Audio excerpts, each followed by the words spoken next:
Chapter 29, An Epoch in Anne's Life. Anne was bringing the cows home from the back pasture by way of Lover's Lane. It was a September evening, and all the gaps and clearings in the woods were brimmed up with ruby sunset light. Here and there the lane was splashed with it, but for the most part it was already quite shadowy beneath the maples, and the spaces under the firs were filled with a clear violet dusk like airy wine. The winds were out in their tops, and there is no sweeter music on earth than that which the wind makes in the fir trees at evening.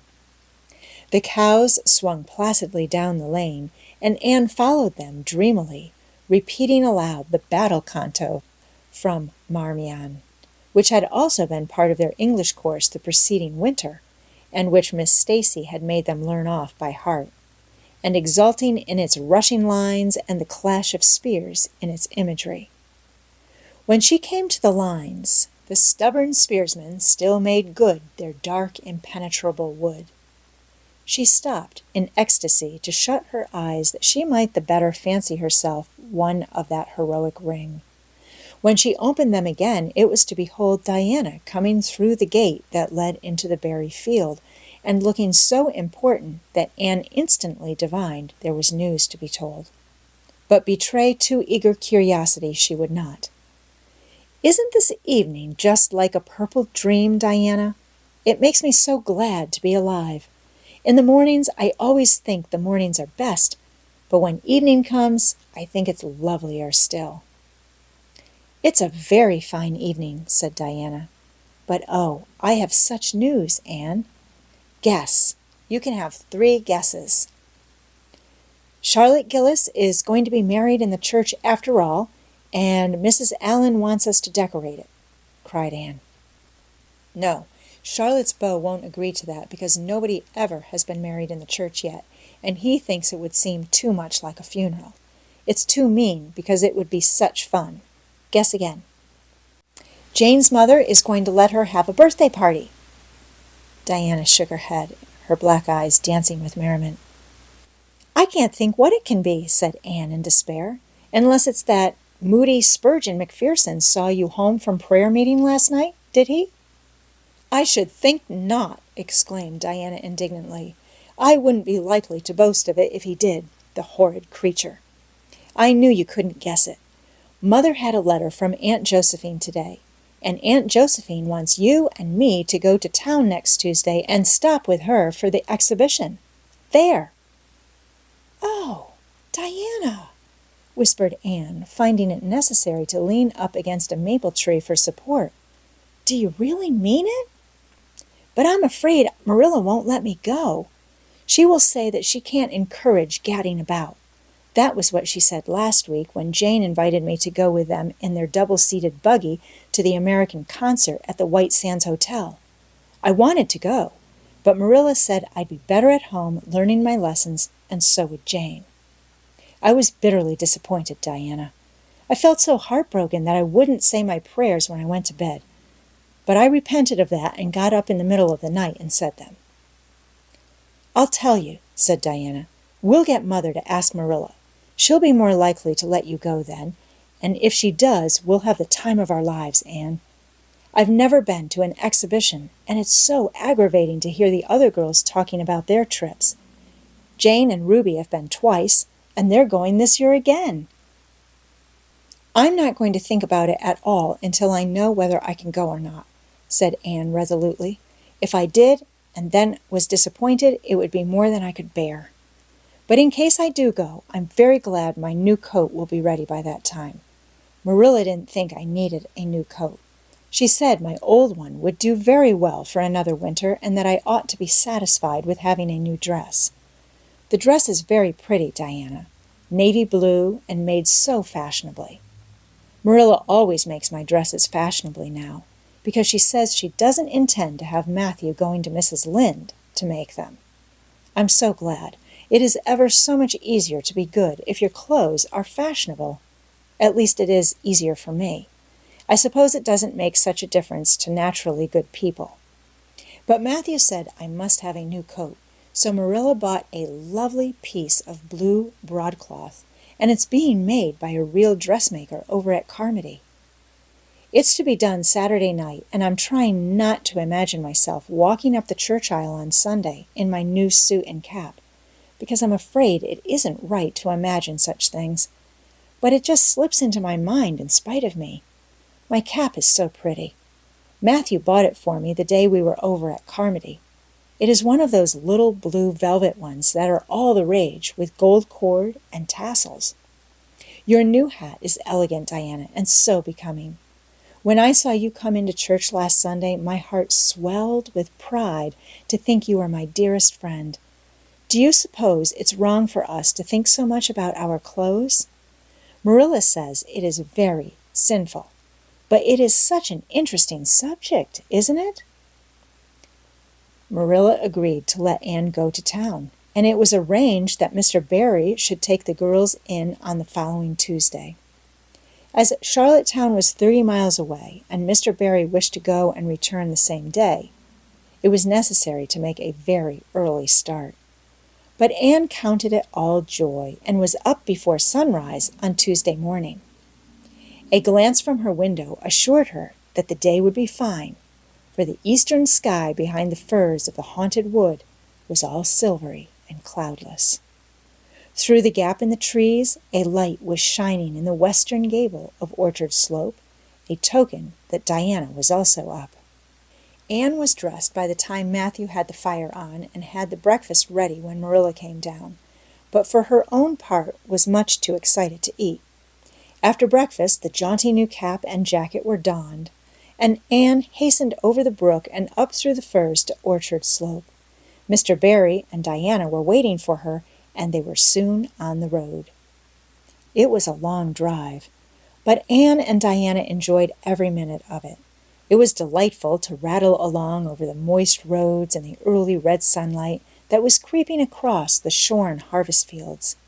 The air was fresh and crisp, and little smoke-blue mists curled through the valleys and floated off from the hills. Sometimes the road went through woods where maples were beginning to hang out scarlet banners. Sometimes it crossed rivers on bridges that made Anne's flesh cringe with the old half-delighted fear. Sometimes it wound along a harbor shore and passed by a little cluster of weather-gray fishing huts. Again it mounted to hills whence a far sweep of curving upland or misty blue sky could be seen. But wherever it went, there was much of interest to discuss. It was almost noon when they reached town and found their way to Beechwood. It was quite a fine old mansion, set back from the street in a seclusion of green elms and branching beeches. Miss Barry met them at the door with a twinkle in her sharp black eyes. "So you've come to see me at last, you Anne girl," she said. "Mercy, child, how you have grown! You're taller than I am, I declare. And you're ever so much better looking than you used to be, too.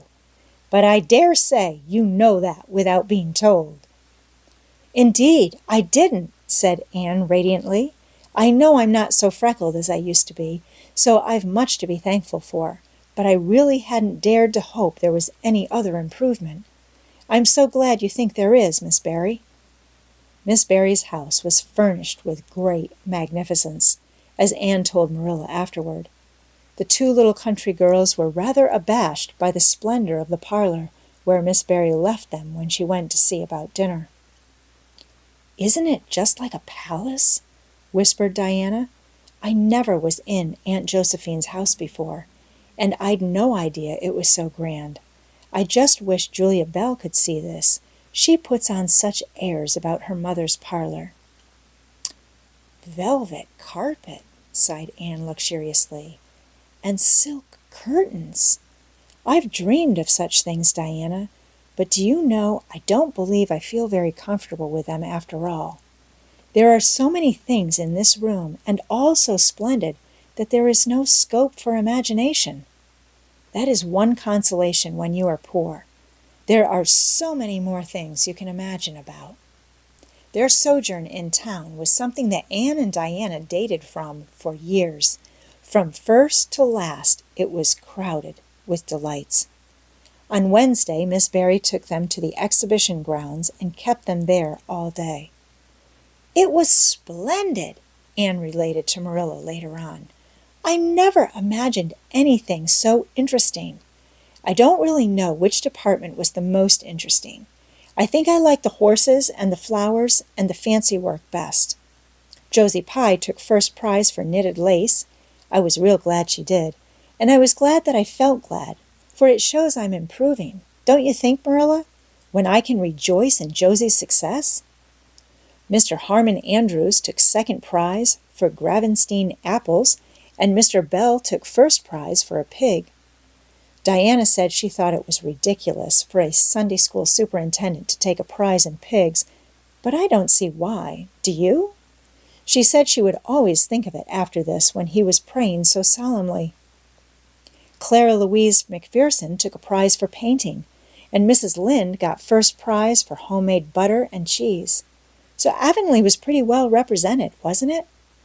Mrs. Lynde was there that day, and I never knew how much I really liked her until I saw her familiar face among all those strangers. There were thousands of people there, Marilla. It made me feel dreadfully insignificant. And Miss Barry took us up to the grandstand to see the horse races.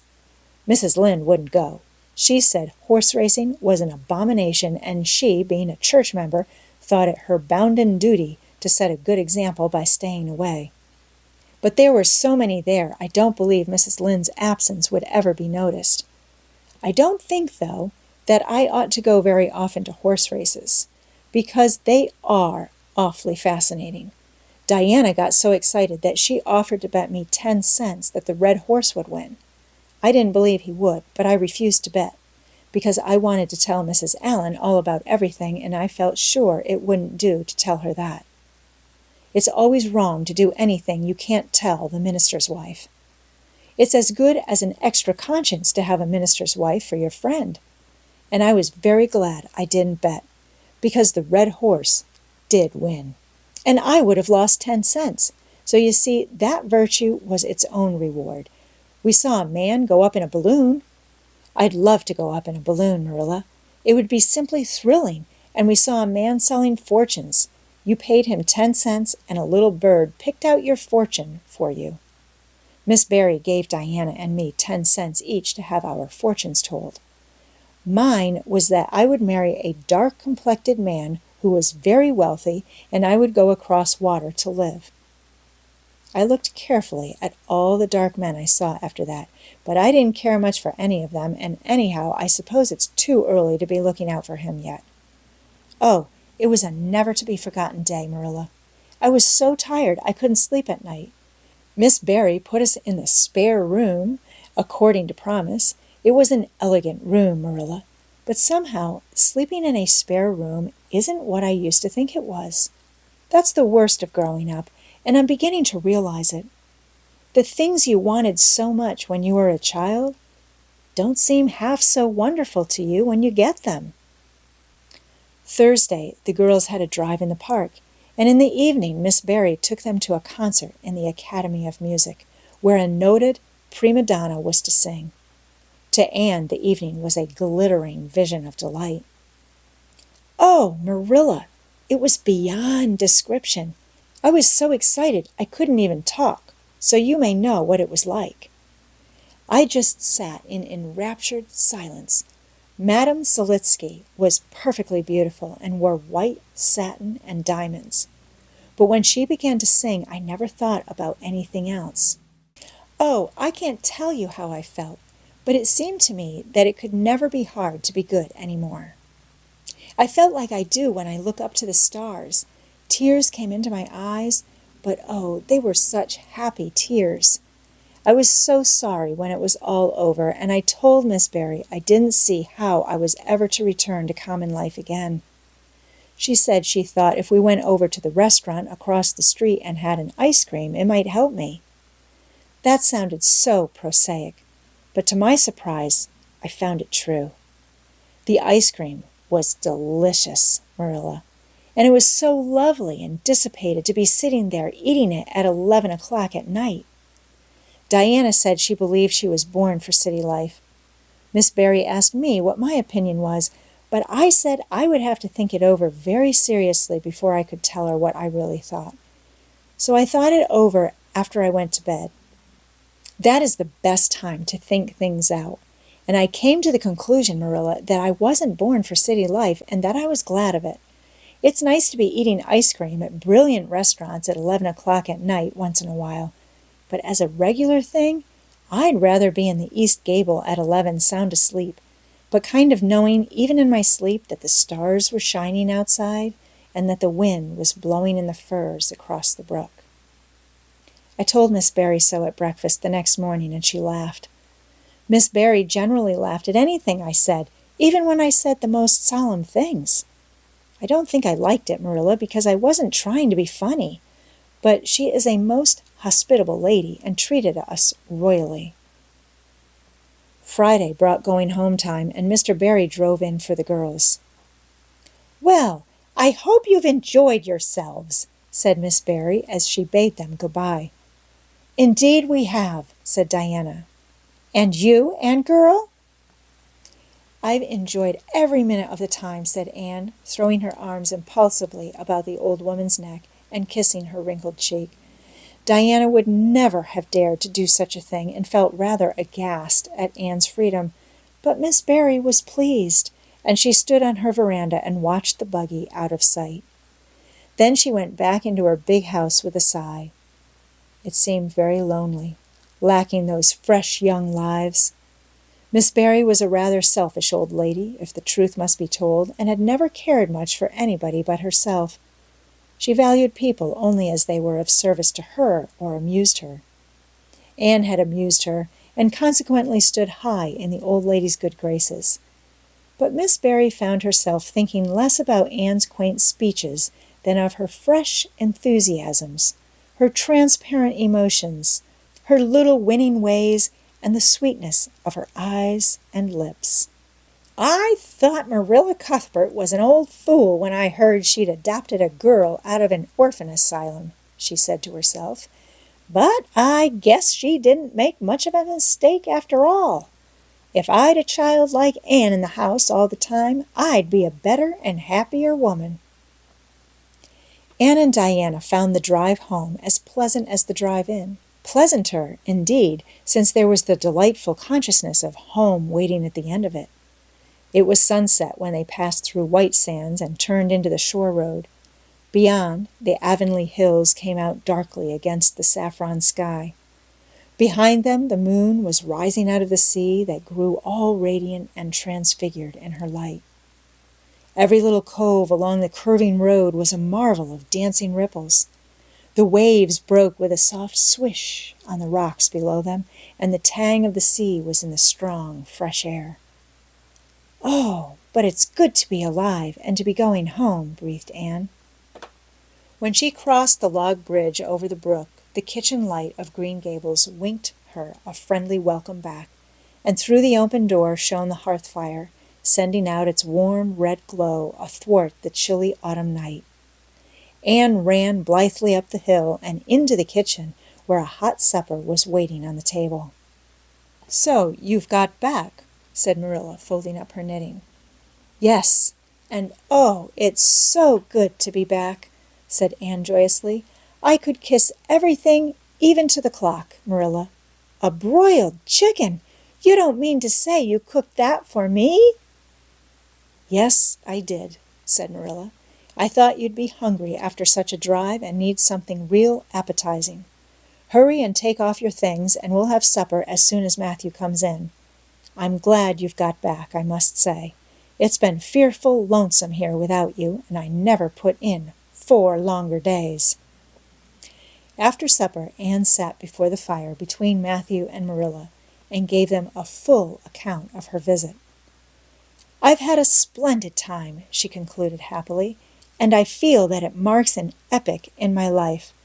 But the best of it all was the coming home."